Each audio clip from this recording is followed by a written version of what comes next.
back to DST Tactical. This is Scott. Today we're going to be doing a video on cleaning the H&K P30. I usually wear it as my EDC gun, and I had it out this weekend. I was building a 100-foot long picket fence at my dad's house, and it got quite a bit of dirt and debris in there, so we're going to do a video on how to take it apart and get it cleaned. Alright, so first we're going to start with breaking the gun down. To take the slide off, obviously make sure it's clear. You have to pull the slide a little bit back. There's a takedown notch on the left side of the pistol. You got to pull a little pin out, which I'm doing now. Then the slide just comes off. Take out the recoil spring and the guide rod. It's captive, so they stay together. Take out the barrel, and then we can start cleaning. So today I'm going to be using Otis Bio CLP. Came in my Otis Elite gun cleaning kit that I got for Christmas as a gift from my wife. I usually just use regular bulk CLP, but I have used this Bio CLP before, and I think it works out pretty much the same as just the regular CLP. Just put a little bit of CLP on the brush. I'm going to basically just start by brushing out all of the sand and dirt and a little bit of mud that was able to accumulate inside of the weapon. I mean, it wasn't a holster the entire day when I was building the fence. I was actually surprised how much dirt managed to find its way into the gun.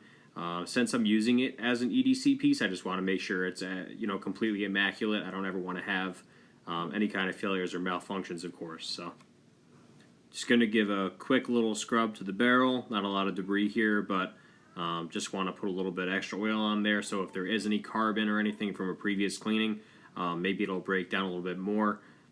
Can't hurt, so I figured I'd do it anyway. Just going to wipe out the recoil spring really quick, make sure there's nothing in there. Give it an extra little coat of oil so that can break down anything that was on it while I finish cleaning the rest of it. Alright, so now we're going to clean out the frame of the pistol. Again, not a ton of dirt in here. Most of it was on the exterior and inside of the slide.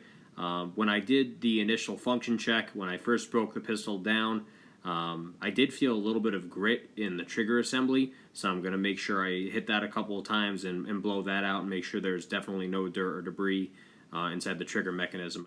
Alright, the Otis cleaning kits come with these white patches and these braided coated cables with a little jig on the end. You just run the patch through the end, and then I put a little bit of CLP on the patch when I take my initial pass through the barrel.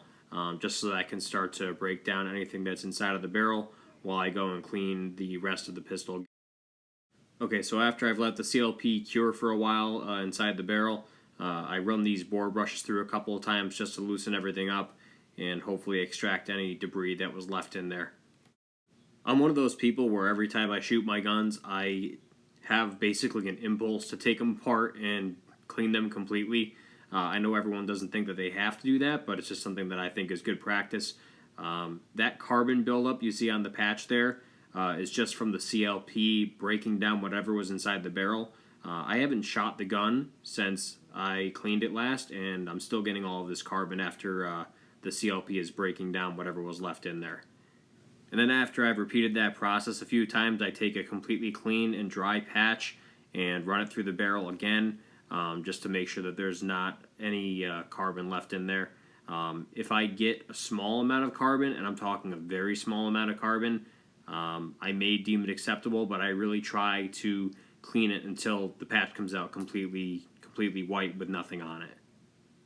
And after the rest of the gun has been sitting soaking in CLP while I've been doing the detail work to the rest of it, now I go through and hit it with a Q-tip down the slide rails and any other very tight areas that are hard to access with a regular cleaning brush.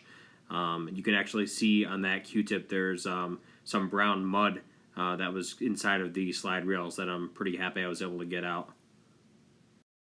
Then I'll do the same thing to the frame of the pistol, as well as some of the easy access portions of the action and any of the controls on the outside.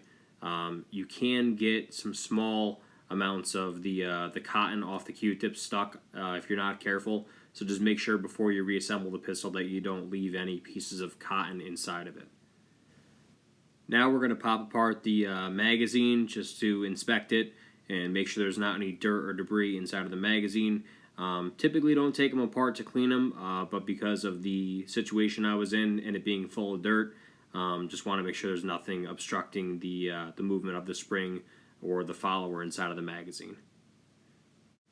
Just going to brush out the inside of the magazine quickly. I'm not going to spend a whole lot of time here. Then just going to do a quick brush down of all of the plastic components for the magazine, the base plate and the follower. Then just going to throw the magazine back together really quick, put the spring back in, put the base plate back on, and we'll just check the spring tension on it when we're done, make sure it's all working as designed. Appears to be working well. Alright, so now that we finally got all of our cleaning done, we're going to do the reassembly. Barrel goes back into the slide, put the recoil spring back in, like so. Perfect. Now we're going to put the slide back on the pistol. You got to push it down in the back a little bit so it goes over the frame rails. Push the pin back in. Good to go. Okay guys, so we just got the gun put back together. We're just going to do a quick function check on it and make sure everything's good to go.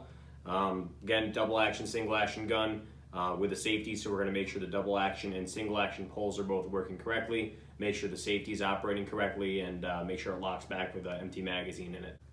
Double action pull, working good. Single action pull, it's working good. Put the safety on, working good. Safety off, put a magazine in, rack the slide, locks back, magazine out, decock, good to go. I also figured I could throw in a couple shots of the weapon now that everything's all cleaned up and I got the excess oil off the outside of the weapon. I absolutely love the aesthetics of these P30s. I think they look fantastic. Hey guys, thanks for taking the time to watch this video. If you're enjoying the content I'm putting out, make sure to like and subscribe. And we'll be putting out content like this at least once a week for the foreseeable future, so make sure to stay tuned for that. Also follow us on our blog at dsdtactical.com. I'll put more in-depth information, how I clean the gun and what products I use there as well. So again, thanks for watching.